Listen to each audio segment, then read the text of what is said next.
Stock market అనగానే మనందరికీ గుర్తొచ్చేదేంటి? బోలెడంత డబ్బు. చాలా ఫాస్ట్‌గా సంపాదించొచ్చు అని ఒక ఆశ.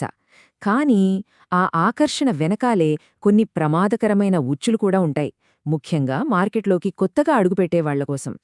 సరే, ఈ మోసపూరిత వాగ్దానాల వెనుక ఉన్న అసలు నిజాన్ని ఇప్పుడు చూద్దాం. మోసం మొదలయ్యేది ఇక్కడే. ₹1,00,000కి ప్రతి నెల 10,000 రాబడి. వినడానికే ఎంత అద్భుతంగా ఉంది కదూ. కానీ ఈ తియ్యని మాటలే మోసగాడి వలలో మొదటి అడుగు. ఇది డబ్బు గురించిన మామూలు వాగ్దానంలా కనిపించొచ్చు, కాని నిజానికి ఇది మన నమ్మకాన్ని దోచుకోవడానికి వేసిన ఒక పెద్ద ఎర అన్నమాట. సరే, అసలు విషయానికొస్తే ఇంత నమ్మశక్యంగా లేని ఆఫర్లకి మనము ఎందుకు అంత ఈజీగా పడిపోతాం? ఎందుకు అంత సులభంగా ఆకర్షితులవుతాం? దీని వెనుక ఉన్న సైకాలజీ ఏంటో కొంచెం లోతుగా చూద్దాం. ఇక్కడ కీలకమైన పాయింట్ ఇదే. తొందరగా, ఈజీగా డబ్బు సంపాదించేయాలి అనే కల మన ఆలోచనా శక్తిని మొత్తం కమ్మేస్తుంది. లాభమొస్తుందనే ఆశతో మొదలుపెట్టిన జర్నీ చివరికి మిగిల్చేది ఏంటో తెలుసా? తీరని పశ్చాత్తాపం. అందుకే అంటారు కదా, ఏదైనా నమ్మలేనంత మంచిగా అనిపిస్తే బహుశా అది నిజం కాకపోవచ్చు అని. ఈ స్కామ్ల వెనుకున్న ఫార్ములా చాలా సింపుల్ అండి. కష్టం తక్కువ, డబ్బు ఎక్కువ. ఎవరైతే ఈజీ మనీ కోసం వెతుకుతుంటారో వాళ్లే వీళ్ల టార్గెట్. పక్కా ప్లాన్తో ఉంటారు. అవును, వాళ్ళు అమ్మేది కలలు, కానీ ఆ కలల ముసుగు తీసి చూస్తే లోపల కనిపించేవి భయంకరమైన పీడకలలు. సరే, ఇప్పుడు ఆ అందమైన మాటల వెనక దాగున్న కఠోరమైన నిజమేంటో చూద్దాం. ఓకే, ఇప్పుడు రెండో దశలోకి వెళ్తాం. అసలు ఈ స్కామ్స్ ఎలా ప్లాన్ చేస్తారు, ఈ మ్యాజిక్ వెనక వాళ్ళు వాడే పద్ధతులేంటో ఇప్పుడు బయటపెడదాం. ఈ పదం, దీన్ని బాగా గమనించండి. గ్యారెంటీ లాభం.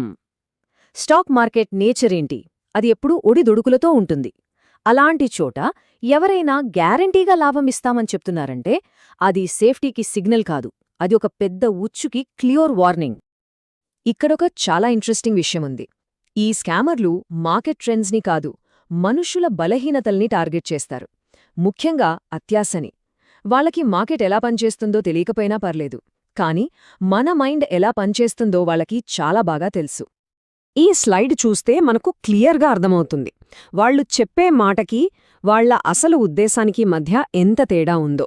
వినడానికి నెలకు 10,000 ఆదాయమని చాలా బావుంటుంది, కాని ఆ మాటల వెనుక దాగి ఉన్న నిజమేంటంటే మీరు పెట్టిన పెట్టుబడి కన్నా ఎక్కువ దోచుకుంటాం అనే క్రూరమైన ప్లాన్. అయితే ఇప్పుడు ఈ కథలో అత్యంత బాధాకరమైన భాగానికొచ్చాం. ఈ మోసాల బారిన పడిన వాళ్లు ఎదుర్కొనే పరిణామాలు ఎంత తీవ్రంగా ఉంటాయో, వాళ్లు చెల్లించే అసలు వెల ఏంటో ఒక్కసారి చూద్దాం. కథ ఇక్కడ మొదలవుతుంది. ఎన్నో ఆశలతో కష్టపడి సంపాదించిన ₹1,00,000 పెట్టుబడి, ఫ్యూచర్ మీద బోలెడన్ని కలలు. కాని నెక్స్ట్ డే సీన్ కట్ చేస్తే ఇది అంతా జీరో.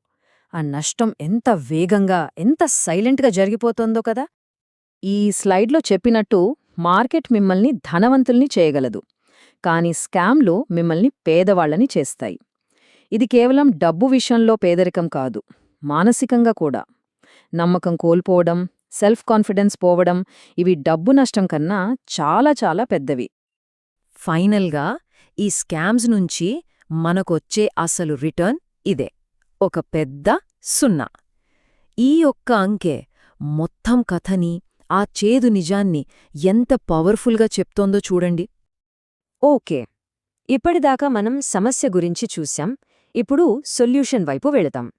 ఈ మోసాల నుంచి మనల్ని మనం ఎలా కాపాడుకోవాలి, మన రక్షణ కవచాన్ని ఎలా నిర్మించుకోవాలో చూద్దాం. మొట్టమొదట మన మైండ్ సెట్లో ఒక మార్పు రావాలి. మనం కష్టపడి సంపాదించిన డబ్బు అదేమీ డబ్బులు కాసే మాయా చెట్టు కాదుగదా. సో వాళ్లు చెప్పే కథలకి అంత ఈజీగా పడిపోకూడదు. ఈ 2 స్టెప్స్ చాలా సింపుల్, కానీ చాలా చాలా ఇంపార్టెంట్. స్టెప్ 1, స్మార్ట్ ట్రేడర్లో చార్ట్స్ చెక్ చేస్తారు, కరెక్టే. కానీ స్టెప్ 2, అంతకన్నా స్మార్ట్ ట్రేడర్స్ ఏం చేస్తారంటే ఆ చార్ట్స్ చూపిస్తూ గొప్ప గొప్ప వాగ్దానాలు చేసే వ్యక్తిని చెక్ చేస్తారు. సలహా ఇచ్చేవాళ్లు సరైనవాళ్లా కాదా అనేది ముఖ్యం. ఒక ఉచ్చును ఎలా గుర్తించాలో ఇక్కడ కొన్ని క్లియర్ పాయింట్స్ ఉన్నాయి. ఎవరైనా ఈజీ మనీ, గ్యారంటీ ప్రాఫిట్స్ అంటే చాలా జాగ్రత్తగా ఉండాలి. వినడానికి మరీ తీయగా అనిపించే ప్రామిసెస్ని ఖచ్చితంగా ప్రశ్నించాలి. సలహా మాత్రమే కాదు, ఆ సలహా ఇచ్చే వ్యక్తిని కూడా వెరిఫై చేయాలి. గుర్తుంచుకోండి, ఇన్వెస్టింగ్లో ఎలాంటి మ్యాజిక్ ట్రిక్స్ ఉండవు. సో ఫైనల్గా ఈ ఒక్క ప్రశ్నని ఎప్పుడూ గుర్తుపెట్టుకోండి.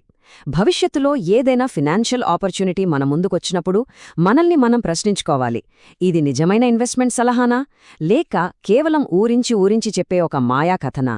సమాధానం మీకే దొరుకుతుంది.